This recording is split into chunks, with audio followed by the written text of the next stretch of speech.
Hey guys, welcome back to my channel and thank you so much for watching. In today's video, I'm going to be showing you how I made this edible cake lace requested by you guys, so let's get right into it. I'm starting out by pouring a half cup of boiling water into a heat-safe bowl. Your water does need to be boiling, not warm, not cold. Next, I'm grabbing a tablespoon and then measuring out a level scoop of Tylose powder, and I'm just going to sprinkle that over my water.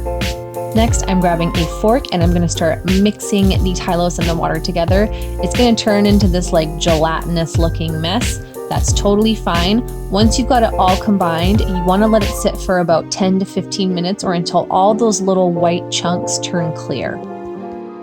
This is what it looked like after 15 minutes. You can see all the white chunks are gone and it's like this clear gelatinous blob. To this, I'm adding 2 tablespoons of cornstarch and then 1 tablespoon of powdered sugar. Using my fork again, I'm mixing all this together. It's gonna act weird and ball up and seem like it's not going to come together, but just keep mixing and it's gonna turn into this thick paste.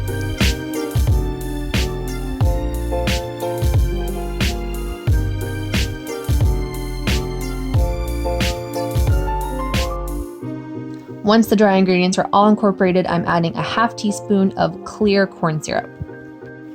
I'm mixing that in, and this is going to add to the elasticity of our paste. And then with this really adorable teeny tiny little spatula, I'm going to scrape down the sides of my bowl and the fork, just making sure that everything is evenly combined. At this point, my paste is kind of like this milky, opaque-y type color, and I want it to be white, so I'm grabbing my white food coloring gel and adding a couple drops at a time and just mixing that in until it's as white as I want it to be.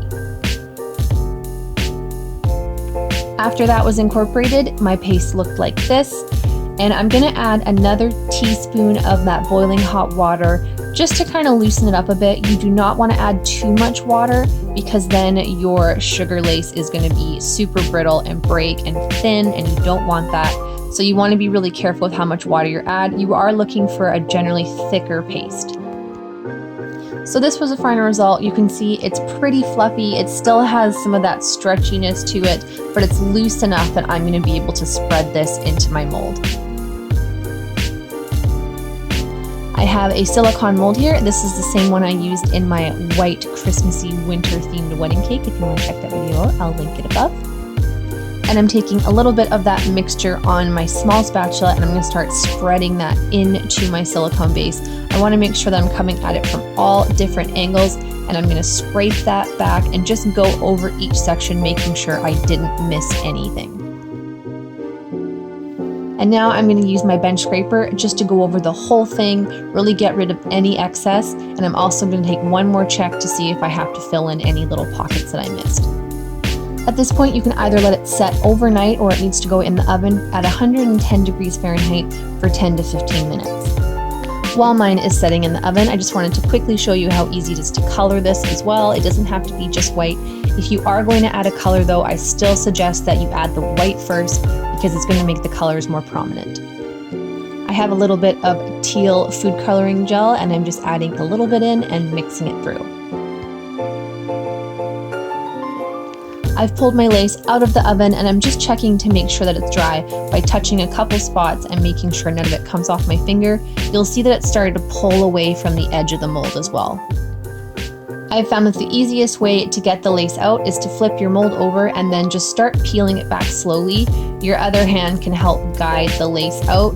Just make sure you're not pulling too hard because you don't want to stretch and warp the lace. You can see here though that it's pretty stretchy. I've made this a couple times and used all different types of molds and I didn't really have any of it break while I was taking it out.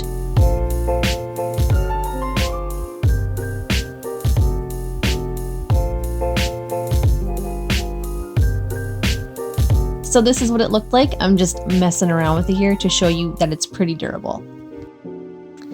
To store the lace, you need to put it into a container that is lined with some parchment paper.